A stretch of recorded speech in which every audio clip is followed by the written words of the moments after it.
आप अपनी माता का ध्यान रखें, माता के स्वास्थ्य में थोड़ा सा दिक्कत हो सकता है, जो भी सिंह राशि वाले लोग हैं। क्या ऐसा भी है कि जैसे कर्म जिसके ज्यादा बुरे हैं उसके फल ज्यादा जल्दी मिल जाने हैं? जिन्होंने सर जैसे 2023 में जिन्होंने गलत कर्म किए हैं तो उनका फल 2024 में मिलेगा उन लोगों को? मैं आपको बताऊं, कर्म जो होते हैं।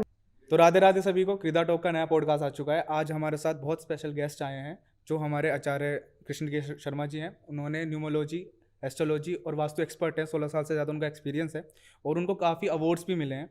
तो गुरुजी राधे राधे आपको। पहले तो कैसे हैं आप? मैं बहुत अच्छा हूँ और बड़ी खुशी है कि आज मैं आप लोगों के साथ हूँ, यूथ के साथ हूँ आज। और यूथ की समस्याओं के समाधान करने के लिए आपने मुझे यहाँ बुलाया है। अपने 16 साल से ज्यादा के एक्सपीरियंस को आज मैं आपके साथ शेयर करने वाला हूँ। हाँ जी। और उसके साथ साथ ये भी बताने वाला हूँ कि यूथ किस ट्रैक पे जा रहा है, किस ट्रैक पे जाना चाहिए। अगर हम इस पॉडकास्ट के माध्यम से कुछ लोगों को अगर सही रास्ता दिखा पाए, या कुछ लोगों की क्वेरी जो होगी मन में जो नहीं पूछ पाते हैं, क्योंकि हर व्यक्ति सामने अपनी बात नहीं रख पाता है जी, तो उसको हम शॉर्ट आउट कर पाएंगे।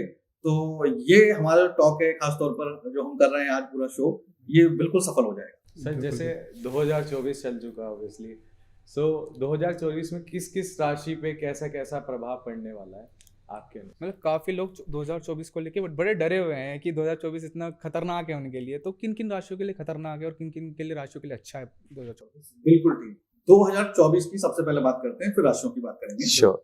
2024 का जब टोटल आप करेंगे तो 2024 आता है, तो इसको टोटल करेंगे 2 + 0 + 2 + 4, तो टोटल नंबर 8 बनेगा, जो शनि को रिप्रेजेंट करता है, शनि का नंबर है। तो इसीलिए सब लोग कह रहे हैं, आपने देखा होगा बहुत जगह लोग कह रहे हैं कि शनि का साल आ गया, शनि का साल आ गया, शनि का वर्ष आ गया, इसलिए लोग डर रहे हैं। शनिदेव से डरने की बिल्कुल आवश्यकता नहीं है। पहली बात तो ये दिमाग में रखना है कि शनिदेव कभी भी किसी को परेशान नहीं करते, कर्मों के अनुसार फल देते हैं। डरना उसको है जिसके कर्म अच्छे नहीं है, पहली बात। खराब वर्ष नहीं है।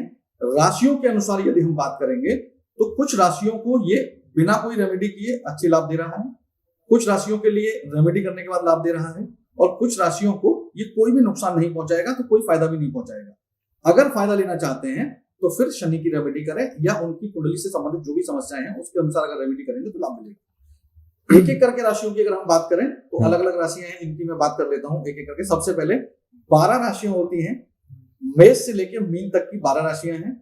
इन 12 राशियों पर हम एक एक करके बात कर रहे हैं। तो पहले मैं बताने वाला हूं कि नंबर बाई नंबर जो राशि आती जाएगी उसके लिए ठीक वर्ष रहेगा 2024 या ठीक वर्ष नहीं रहेगा 2024। अगर ठीक वर्ष है या एवरेज वर्ष है, उसी के अनुसार वो उसको रेमेडी करें। यहाँ पर एक चीज क्लियर कर दूं मैं, ये जो राशियां मैं बताने वाला हूं जिन पर प्रभाव पॉजिटिव, नेगेटिव या आप कह सकते हैं कि न्यूट्रल रहेगा, वो उनकी चंद्र कुंडली पर आधारित है। अच्छा। लोग अपने नाम से ना देखने लगे, क्योंकि जो राशियां प्रभावित होती हैं, जितने भी राशिफल आते हैं हमारे, चाहे वो वार्षिक, चाहे वो वीकली, चाहे वो डेली, वो सारे के सारे राशिफल जितने भी होते हैं, हॉरोस्कोप जो आप देखते हैं, वो सब चंद्र कुंडली पर आधारित होते हैं। यानी आपके चंद्रमा की स्थिति कहां पर है आपकी कुंडली में, उससे हम लोग देखते हैं। सबसे पहले हम बात करेंगे मेष राशि की, और मेष राशि है पहली राशि। मेष राशि को जो रूल करते हैं वो मंगल रूल करते हैं। ये राशि सबसे ज्यादा लाभ लेने वाली है। ऐसे मान के लो कि आप पहली पंक्ति में और सबसे आगे खड़े हैं और आपको सबसे ज्यादा शनि लाभ देने वाले हैं। क्योंकि शनि जब 9 अभी लास्ट मंथ बदले हैं नवंबर में 4 तारीख को, तो वो सबसे वीक स्थिति पर थे और अब वो अच्छी स्थिति पर आने वाले हैं। तो 2024 मेष राशि वालों के लिए खासतौर पर प्रॉपर्टी के लिए बहुत अच्छा है, पर्सनल लाइफ के लिए बहुत अच्छा है, व्यापार के लिए बहुत अच्छा है। इन 3 चीजों को लेकर यदि ये लोग परेशान थे तो समझिए कि मेष राशियों की जो जितने भी लोग मेष राशि में आते हैं उन सबकी बल्ले बल्ले होने वाली है, या आप कह सकते हैं कि उनको बिना कुछ रेमेडी किए लाभ होने वाला है। अच्छा। दूसरी राशि की अगर हम बात करें, वो राशि है वृषभ राशि। वृषभ राशि को जो रूल करते हैं, जो चलाते हैं, जिसके स्वामी बोले जाते हैं, वो है शुक्र, वीनस। अब वीनस के जब जहां आता है तो हम लोग एकदम कहने लगते हैं कि हमको लग्जरी मिलने लगे, हम लोग पैसा हमारे पास आएगा, हमको personal life, love life effect होती है, वीनस चलाते हैं उसको। तो यहाँ पर अगर हम वृषभ राशि की बात करें तो शनि का वर्ष और वृषभ राशि का कॉम्बिनेशन बड़ा अच्छा है। कैसे कि शुक्र इसको रूल करते हैं और शनि का वर्ष है, दोनों परम मित्र हैं। तो यहाँ पर आप देखेंगे तो वृषभ राशि को भी अच्छे लाभ होते हुए देखे जा रहे हैं। खास तौर पर कहीं फंसा हुआ पैसा है, आपने किसी को पैसा दिया हुआ है, फंस गया है, वो निकलने लगेगा बिना किसी उपाय के। आपका मांगलिक कार्य कोई नहीं हो रहा था, यानी कि विवाह होते होते टल जा रहा था, आपके घर में कोई मांगलिक कार्य नहीं हो रहा था, होने लगेगा। हाँ जी। आपकी संतान, खास तौर पर मैं बात करूं, कोई प्रतियोगी परीक्षा दे रही है तो उसको उसमें सफलता मिलने लगेगी, यानी संतान पक्ष से भी आपको शुभ समाचार मिलेगा। अच्छा। तो वृषभ राशि के लिए भी ये वर्ष अच्छा है। तीसरी राशि है मिथुन राशि, जेमिनी। मिथुन राशि के स्वामी है बुध। बुध कौन है? प्रिंस ऑफ ऑल प्लैनेट्स, यानी सारे ग्रहों के राजकुमार। तो शनि से समभाव रखते हैं, यानी कि ना इनकी शत्रुता है ना मित्रता है, लेकिन ये दृष्टि जो डाल रहे हैं 2024 में, ये बहुत अच्छी जगह आ रही है, जिसकी वजह से मिथुन राशि वाले लोगों के लिए भी बहुत लाभ होने वाले हैं। यानी कि पहली, दूसरी, तीसरी लगातार 3 राशियों को लाभ हो रहे हैं, और मिथुन राशि वालों को खास तौर पर कोर्ट केस में विजय मिलेगी। अच्छा। यानी कि शनि से संबंधित न्याय के देवता हैं, तो कोई कोर्ट केस चल रहा था, प्रॉपर्टी विवाद चल रहा था, उसमें उनको विजय यानी फैसला उनके पक्ष में होगा, या फैसला होगा ही नहीं भाई, उनको नुकसान नहीं होगा। दूसरा, बैंक की तरफ से कोई नोटिस आ गया था तो वो नोटिस बैक हो जाएगा, उससे संबंधित जो पकड़े चल रहे थे वो भी खत्म होने लगेंगे। तीसरी चीज, यदि संतान कष्ट था, यदि आपके जीवन में संतान नहीं थी, तो संतान का सुख आपको मिलने लगेगा। हाँ जी। तो मिथुन राशि के लिए अच्छा है। अब चौथी राशि जो है उसके लिए थोड़ा सा मुश्किल होने वाली है, वो है कर्क राशि। कर्क राशि को चलाते हैं चंद्रमा। हाँ जी। चंद्रमा और शनि का कॉम्बिनेशन अच्छा कॉम्बिनेशन नहीं माना जाता। तो जब चंद्रमा को हम देखते हैं, कर्क राशि को, चौथे नंबर की राशि को जब हम देख रहे हैं, तो यहाँ पर उनको थोड़े से नुकसान होंगे। खासतौर पर क्या? जैसे उनका मन शांत रहने लगेगा, जैसे उनका कैश फ्लो जो है वो थोड़ा रुक जाएगा, क्योंकि चंद्रमा धन का कारक है, तो कैश फ्लो थोड़ा सा रुक जाएगा। इसके अलावा इनके ऊपर एलिगेशन लगेंगे, यानी कि उन पे आरोप प्रत्यारोप ये लगने लगेंगे, है ना। उन्होंने किया नहीं होगा लेकिन उन पे लगने लगेंगे, तो ये थोड़ा सा नुकसान हो सकता है उनको। तो कर्क राशि वालों को थोड़ा सा सावधान रहने की आवश्यकता है। और अंत में मैं ये भी बताऊंगा कि क्या रेमेडी करनी चाहिए। कॉमन रेमेडी होंगी जो कोई भी राशि वाला कर सकता है, ये हम अंत में बात करेंगे। अगली राशि की बात करेंगे, वो है 5वीं राशि, सिंह राशि। इसको भी बहुत ज्यादा लाभ होने वाले नहीं है, लेकिन नुकसान नहीं होगा। सिंह राशि सूर्य चलाते हैं, सूर्य इसके स्वामी हैं, और सूर्य जो है वो शनि के पिता भी हैं और शत्रु भी हैं। हाँ जी। तो वो नुकसान तो नहीं करेंगे लेकिन फायदा भी नहीं देंगे, न्यूट्रल रहेगा। लेकिन उनको जो ध्यान रखना है, अपनी हड्डियों से संबंधित बीमारी अगर कोई है तो उससे ध्यान रखना है, और दूसरे का वाहन नहीं चलाना है। अच्छा। वाहन चलाने के लिए मना नहीं कर रहा हूं, लेकिन सिंह राशि दूसरे का जितने लोग हैं वो दूसरे का वाहन चलाने से बचना चाहिए। जैसे हम लोग मित्र जाते हैं कि आज गाड़ी में चलाऊंगा, नहीं चलानी है, अपना वाहन है आप चलाइए, कोई दिक्कत नहीं है, दूसरे का वाहन नहीं चलाना है, इसका ध्यान रखें। और दूसरा, आप अपनी माता का ध्यान रखें, माता के स्वास्थ्य में थोड़ा सा दिक्कत हो सकता है, जो भी सिंह राशि वाले लोग हैं। अगली राशि की अगर हम बात करें सिंह की बात, तो कन्या राशि आएगी। कन्या राशि अगेन बुध चलाते हैं, इसको भी लाभ होते हुए देखेंगे आप, क्योंकि बुध की राशि है। तो इनको क्या लाभ होंगे? इनकी पर्सनल लाइफ अच्छी होगी, इनके पास पैसा रुकना शुरू होगा, ये इस वर्ष में सबसे ज्यादा सेविंग्स करेंगे, पैसा रोकेंगे, बचाएंगे इसमें। तो अब कन्या राशि वाले लोग पैसा बचाएंगे तो वो इन्वेस्ट भी करेंगे। बस ध्यान ये रखें, इन्वेस्ट किसी की सलाह से ना करें। यानी कि किसी की होता है ना, भैया यहाँ पैसा लगा दीजिए, ये प्रॉपर्टी ले लीजिए, आपने पैसा लगा दिया वो डूब जाएगा। आप अपने दिमाग से वो पैसा लगाएं, तो इन्वेस्ट अपने हिसाब से करिए। और तीसरी चीज, अपने पिता को कोई गिफ्ट यदि आप दे देते हैं इस बार, तो आप समझ लीजिए कि कन्या राशि वाले लोगों को सबसे ज्यादा लाभ होने वाला है। अच्छा। अगली जो राशि है वो है 7 नंबर की राशि, और 7 नंबर की राशि है तुला राशि।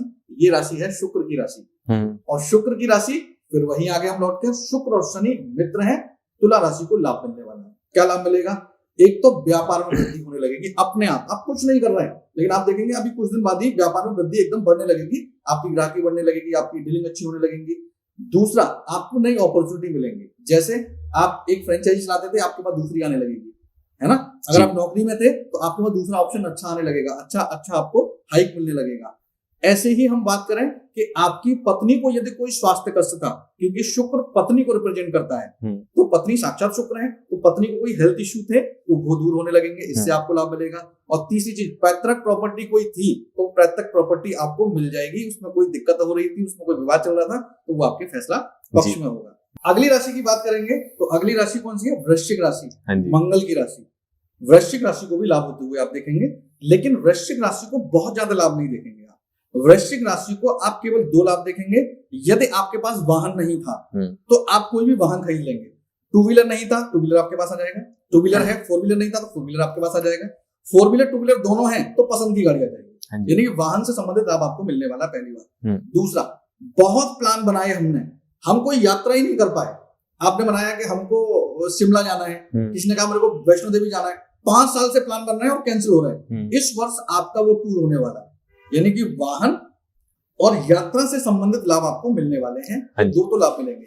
दूसरा, आपके लिए फाइनेंशियल ईयर जो रहेगा, यानी कि आप कहें धन की दृष्टि से, तो ये एवरेज रहेगा। अगर आप जितना पैसा कमाते हैं अपने खर्च के लिए सफिशिएंट होगा, बहुत ज्यादा सेविंग्स आप नहीं कर पाएंगे। तो कुल मिलाकर ये जो राशि रहेगी ये बहुत ज्यादा लाभ में नहीं रहेगी, बहुत ज्यादा हानि में नहीं रहेगी। अगली राशि की बात करें तो धनु राशि आएगी। धनु राशि है गुरु की राशि, इसको लाभ नहीं होगा। गुरु की राशि शनि की वर्ष में लाभ लेते हुए नहीं देखेंगे आप। नुकसान क्या होंगे वो मैं बता देता हूं। सबसे पहले आपको अपने ऊपर चोट का ध्यान रखना है कि आपको चोट लग सकती है। धनु राशि वाले जितने लोग होंगे, हाँ जी, तो चोट का ध्यान रखना है आपको। खासतौर पर गाड़ी ओवर स्पीड ना चलाएं, चलानी तो है लेकिन ओवर स्पीड ना चलाएं, ध्यान से चलाएं। दूसरा, यहां पर आपको यह भी ध्यान रखना है कि जो इन्वेस्टमेंट आपने किए हैं यहां पर लालच देके वो डुबो सकता है। जैसे बहुत लोग शेयर करते हैं तो शेयर में आपको बहुत सारा प्रॉफिट दिखाएगा और फिर आपको डुबो देगा। हाँ। तो बहुत संभल कर आपको इन्वेस्टमेंट करने हैं, और इन्वेस्टमेंट किए हैं तो उनके रिटर्न बड़े आसानी से लेने हैं, आपको बहुत जल्दबाजी नहीं करनी है। तो यहाँ अगर आप ये रखेंगे तो आपको बहुत ज्यादा नुकसान नहीं होंगे। हाँ, नौकरी में आपको साधारण प्रमोशन मिल सकते हैं और व्यापार में भी आपको साधारण लाभ ही मिलेंगे, बहुत ज्यादा लाभ होते हुए यहाँ नहीं दिख रहे हैं। तो ये बहुत अच्छी राशि नहीं कह सकते हम, लेकिन अंत में जो उपाय मैं बताऊंगा अगर वो करेंगे तो सबको ही फायदा होगा, तो धनु राशि को भी फायदा होने वाला है। अगली राशि की बात कर रहे हैं धनु के बाद, तो वो आएगी मकर राशि। मकर राशि शनि की खुद की अपनी राशि है। अच्छा। और शनि का ही वर्ष आ गया है, तो आप ये मान के चलिए कि सबसे ज्यादा लाभ इसको होने वाला है। मकर राशि पर भले ही 7.5 चल रही है शनि की, लेकिन यहाँ पर लाभ होते हुए आप देखेंगे। क्या लाभ होंगे आपको? आप अगर विदेश जाना चाहते तो विदेश यात्रा हो जाएगी, पहली बात। विदेश से कोई व्यापार करना चाहते तो वो हो जाएगा आपका। तीसरी चीज, आप इसको ऐसे कह सकते हैं कि आप पर कोई एलिगेशन लगे हुए थे, कोई कोर्ट केस नहीं था, एक साधारण तरीके से सामाजिक दृष्टि में आप पर कोई झूठा आरोप लगा दिया गया था, वो आरोप हट जाएगा आपके ऊपर से। तीसरा, कोई भी उच्चाधिकारी से काम आप नहीं करा पा रहे थे, जो आपके ऊपर अधिकारी हैं उनसे आप काम नहीं करा पा रहे थे, चाहे वो प्रमोशन का काम है चाहे किसी फाइल का काम है, वो आपका काम होने लगेगा। सबसे बड़ा फायदा आपको ये होने वाला है। अगली राशि बात करें कुंभ राशि, अगेन आ गई शनि की राशि, इसको भी लाभ हो रहा है और इस पर भी 7.5 शनि की चल रही है। कुंभ राशि वालों को सबसे ज्यादा 12 राशियों में लाभ होगा। अच्छा। क्या लाभ होगा? धन की दृष्टि से ये दोगुना होने वाले हैं। जितने भी कुंभ राशि वाले आपके पॉडकास्ट को सुनेंगे खुश हो जाएंगे, क्योंकि इनको दोगुना लाभ मिलने वाले हैं। दूसरा, संतान नहीं थी, संतान मिलेगी। विवाह नहीं हुआ था तो मांगलिक कार्यक्रम इनके घर में संपन्न नहीं होंगे। बहुत समय से कोई भी पूजा भी घर में नहीं करा पा रहे थे, अब लगातार आपके यहाँ पे धार्मिक अनुष्ठान होने लगेंगे। कुछ ऐसी स्थितियां बनेंगी कि आप धार्मिक यात्रा करें, धार्मिक अनुष्ठान अपने घर में कराएं, कोई भागवत कराएं या कोई आप रामचरितमानस का पाठ कराएं, ऐसी चीजें आपके घर में होने लगेंगी। और चौथी चीज, आपको आपके पिता की तरफ से, यानी कुंभ राशि वाले जितने लोग हैं जिनके पिता जीवित हैं, उनकी तरफ से यदि हेल्थ इश्यू थे तो वहां से गुड न्यूज आने लगेगी, अच्छे होने लगेंगे। अगर उनका कोई पैसा कहीं फंसा हुआ था तो वहां से उनको गुड न्यूज आने लगेगी। प्रॉपर्टी संबंधित उनका कोई केस चल रहा होगा, यानी कि कुंभ राशि वाले के पिता जो है उनके लिए, तो वो कुंभ राशि वालों को लाभ देते हुए यहाँ पर दिखेगा। अंतिम राशि मीन राशि, गुरु की राशि, खराब राशि है, इसको लाभ नहीं होंगे। खास तौर पर इनको अपने स्वास्थ्य का ध्यान रखना है, और स्वास्थ्य का ध्यान भी जो रखना है वो जांघ से नीचे के हिस्से का रखना है, यानी कि जांघ से नीचे का हिस्सा, घुटना, तिल्ली, तलवा, टखना, इनमें प्रॉब्लम इनको हो सकती है। इनमें हड्डियों से संबंधित दिक्कत हो सकती है, दर्द से संबंधित दिक्कत हो सकती है, इनको नसों से संबंधित दिक्कत हो सकती है। इसके अलावा कान और नाक, इससे संबंधित दिक्कत भी मीन राशि वाले लोगों को हो सकती है। धन की दृष्टि से एवरेज है, लेकिन अगर मैं बोलूं तो दाम्पत्य जीवन में थोड़ी सी खटास आ सकती है। अगर हम एक एक करके बात करें तो ये थी 12 राशियां जिनको 2024 में क्या मिलेगा क्या नहीं मिलेगा। अब बात कर लेते हैं अंत में सबसे कि ऐसे कौन से उपाय कर रहे हैं जो आप पूछने वाले हैं कि सब राशियों को लाभ मिल जाए। हाँ जी। तो मैं आपको 1-2 उपाय ऐसे बताने वाला हूं जो कोई भी राशि वाला करेगा, अगर लाभ मिल रहे थे तो दुगने हो जाएंगे, नहीं मिल रहे थे तो मिलने लगेंगे, और बिल्कुल नहीं मिल रहे तो मिलने के चांस बन जाएंगे। लोग बात कह रहे हैं कि आपने ये पहले क्यों नहीं बताया? क्योंकि अगर पहले बताते थे पूरा बिल्कुल सही बात है। सारी राशियों के बात करने के बाद हम लोग बात कर रहे हैं कि उपाय जो होने चाहिए सरल होने चाहिए। बहुत सारे उपाय मार्केट में आजकल फोन पर आ रहे हैं, आप देखते होंगे। हाँ जी। लेकिन जो उपाय इजी और इफेक्टिव होगा वो उपाय सबसे ज्यादा काम करता है। शनि के लिए सबसे अच्छा जो उपाय है वो उपाय है शनिदेव को भोग लगाना। आप देखिए शनिदेव पर दीपक तो बहुत लोग लगाते हैं, भोग बहुत कम लोग लगाते हैं। आप शनिदेव को कोई भी काले कलर की चीज खाने की आप उनको देना शुरू करिए, वो बहुत खुश होते हैं। जैसे काली गुलाब जामुन आप उनको दे सकते हैं, दाल, काली दाल आप उनको दे सकते हैं, लेकिन काली दाल बिना बनी हुई नहीं, बनी हुई। लोग काली दाल बिना बनी हुई चढ़ाते हैं उनको, नहीं, बनाकर काली दाल उनको अर्पित करिए। जिसको आप उड़द की दाल बोलते हैं वो आप अर्पित करिए, हमको लाभ मिलेगा, खासतौर पर साबुत करेंगे तो अच्छा लाभ मिलेगा। दूसरी चीज, इसके अलावा जैसे काले फ्रूट्स होते हैं बहुत सारे, जैसे काले अंगूर होते हैं, आप उनको आप दे सकते हैं। काला गुड़ कहीं से मिल जाए, जो गुड़ जनरल है वो गुड़ की मैं बात नहीं कर रहा हूँ, काला गुड़ जो आजकल जानवर खाते हैं, लेकिन किसी जमाने में हम लोग भी वही खाते थे, काला गुड़ कहीं से मिल जाए वो। लेकिन सबसे आसान मिलने वाला है गुलाब जामुन। अच्छा, इसको काला जाम आप कहते हैं, दो होते हैं, गुलाब जामुन एक काला जाम। काला जाम लीजिए, शनिदेव को शनिवार के दिन शाम के समय अर्पित करिए और उनसे प्रार्थना करिए, शनिदेव सबसे पहले खुश होते हैं। दूसरा, शनिदेव का कोई भी एक ऐसा मंत्र जो सब लोग ना कर रहे हो, मैं क्या बोला, उपाय ऐसा जो सब लोग ना कर रहे हो, आप कुछ अलग करेंगे तो ही लाभ मिलेगा। अब ओम शम शनिश्चराय नमः सब लोग कर रहे हैं, दीपक सब लोग जला रहे हैं, तो आपको लाभ पहले कैसे दें? तो जैसे दशरथ वाच एक मंत्र होता है शनि का, उसको आप करिए, बहुत अच्छे लाभ मिलेंगे। शनि का वैदिक मंत्र करेंगे, उससे अच्छे लाभ मिलेंगे। अगर आप शनि का पत्नी मंत्र कर लेंगे तो सबसे अच्छे लाभ मिलेंगे। ये सारे के सारे मंत्र अगर आप चाहें तो डिस्क्रिप्शन में भी आपको मिल जाएंगे, जो लोग देख रहे हैं। ये प्रत्येक शनिवार को ही करना है और करेंगे तो आप देखेंगे अद्भुत लाभ। किसी को भी आपके पॉडकास्ट से मैं बताने वाला हूं, शनि के वर्ष से डरने की आवश्यकता नहीं है। बस ध्यान इतना सा रखना है। क्या ध्यान रखना है? ये दो चीजें बता देता हूं, रेमेडी बता दी, अब ध्यान क्या रखना है। वादा खिलाफी जो करेगा उसको शनिदेव छोड़ेंगे नहीं किसी कीमत पर। वादा खिलाफी का मतलब कोई भी कमिटमेंट झूठा नहीं होना चाहिए। आपने किसी को कमिटमेंट कर दिया, वो झूठा होने वाला है, आप उसको प्री इन्फॉर्म कर दीजिए, बच जाएंगे।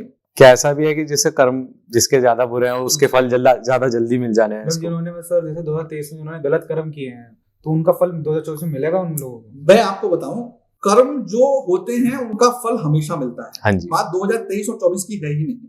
हम अपने जीवन में अपने कर्मों की गठरी लेकर घूमते हैं, अच्छे कर्म और बुरे कर्म, पाप कर्म जो होते हैं हमारे वो, और पुण्य कर्म जो होते हैं वो, दो गठरियां हम सर पे लेकर घूमते हैं। अब कभी पाप वाली भारी होती है, कभी पुण्य वाली भारी होती है। तो आपको बस ये ध्यान रखना है, 2024 की खासतौर पर बात करें, जिस प्रकार के आपके कर्म होंगे इस वर्ष में उसी प्रकार के आपको फल मिलेंगे। बस ध्यान आपको ये रखना है, अपने कर्म से पीछे नहीं हटना है। अगर कर्म से पीछे नहीं हटेंगे, देखो शनिदेव मेहनत ज्यादा कराते हैं क्योंकि इनकी स्पीड धीमे है ना, धीमे चलते हैं शनि। तो शनिदेव जब आपको लाभ देने की स्थिति में आएंगे तो आपको मेहनत ज्यादा करनी पड़ेगी। जो मेहनत से बचेगा उसको लाभ नहीं मिलेगा। अगर आप मेहनत करते हैं, वादा खिलाफी नहीं करते और आप किसी को चीट नहीं करते, क्योंकि ईमानदार ग्रह हैं, जज है ना, ईमानदार ग्रह हैं, तो आप मान के चलिए कि सबसे ज्यादा धन की दृष्टि से या तरक्की की दृष्टि से उसी व्यक्ति को लाभ होगा जो इनको फॉलो करेगा। मतलब 2024 में जो मतलब झूठे कमिटमेंट थे लोगों के, कि मतलब रिलेशनशिप के वाइज अगर मैं कहूँ या फिर दोस्ती के खिलाफ कहूँ, तो सब टूट जाएंगे मतलब इस साल।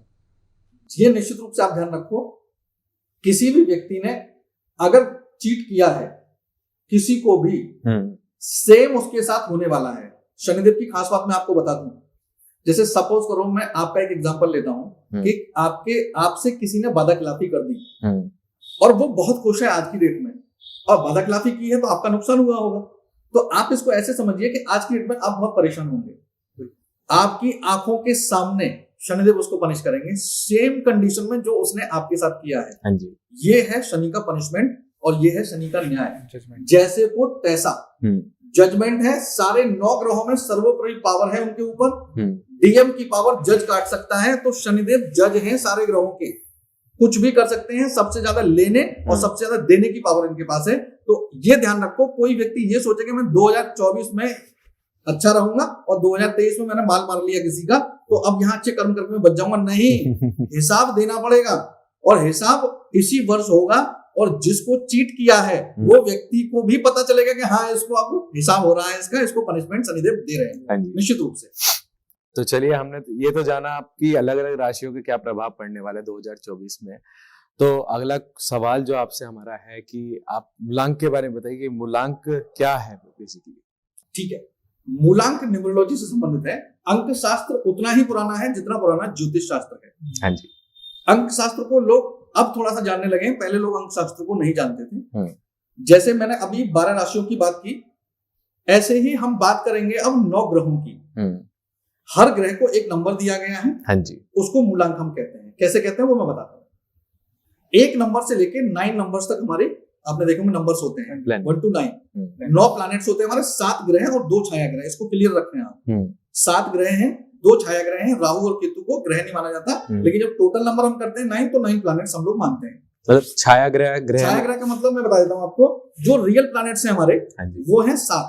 हाँ, ठीक है, 2 छाया ग्रह हैं। राहु जो राक्षस था उसको जब अलग किया गया तो 2 हिस्से बने, एक सर और एक धड़। अच्छा। तो एक राहु बना, एक केतु बना। हाँ जी, तो राहु को, ये बहुत लंबी कहानी है, हाँ, समय नहीं है कहने का, वरना कहानी सुनाता। हम्म, राहु जो है वो ऊपर का हिस्सा है, गर्दन से ऊपर का हिस्सा राहु कहलाता है। हाँ, ये बना शनि की छाया। अच्छा, तो शनि जैसे जैसे चलते हैं वैसे वैसे राहु चलता है। हाँ, और जो केतु है वो बना मंगल की छाया। हाँ, तो इसलिए इनको छाया ग्रह कहते हैं। जैसे अच्छा। जैसे मंगल चलता है वैसे वैसे केतु चलता है। हाँ जी, लेकिन दोनों के प्रभाव अलग अलग है, अभी हम बात कर लेते हैं एक एक करके। हम्म। एक नंबर की बात करेंगे, सूर्य को रिप्रेजेंट करता है। सबसे पहले मूलांक की बात करेंगे, तो पहले मैं नंबर बता दूं फिर मूलांक की बात करूंगा। हाँ जी, 1 नंबर सूर्य को रिप्रेजेंट करता है, 2 नंबर चंद्रमा को रिप्रेजेंट करता है, 3 नंबर गुरु को रिप्रेजेंट करता है, 4 नंबर राहु को रिप्रेजेंट करता है, 5 नंबर बुध को रिप्रेजेंट करता है, 6 नंबर वीनस शुक्र को रिप्रेजेंट करता है, 7 नंबर केतु को रिप्रेजेंट करता है, 8 नंबर अभी बात कर रहे थे शनि को रिप्रेजेंट करता है, और 9 नंबर मंगल को रिप्रेजेंट करता है। हाँ जी, ये 9 प्लैनेट्स हमारे आ गए। अब यहां पर आपका जो प्रश्न है वो ये प्रश्न है कि मूलांक क्या होता है। तो जैसे आपकी डेट ऑफ बर्थ क्या है? मेरी है 5 अप्रैल 2003। 5 अप्रैल 2003। अब हम बात कर रहे हैं 5 अप्रैल की, बाकी पीछे छोड़ दीजिए अभी आप। तो 5 नंबर जो है वो आपका मूलांक हुआ, यानी कि आपका जो डेट ऑफ बर्थ का डे होता है, जो नंबर बन के आता है, डेट होती है जो, उसको हम मूलांक कहते हैं। जैसे 5 है, मान लो ये 14 होती तो भी 5 बनता। आप सोच के देखो, 4 और 1 5। तो 5 नंबर कौन था अभी? 5 नंबर था बुध। तो आपका मूलांक कौन हुआ? 5 नंबर बुध। तो न्यूमरोलॉजी के हिसाब से आप बुध को रिप्रेजेंट करते हैं, ये होता है मूलांक। ऐसे ही किसी भी व्यक्ति की जो डेट ऑफ बर्थ है उसमें जो डेट होती है वो सिंगल नंबर है तो वो नंबर, और अगर 2 नंबर है, 2 डिजिट है, तो उनका टोटल जो निकल के आएगा सिंगल डिजिट, वो नंबर आपका मूलांक कहलाता है।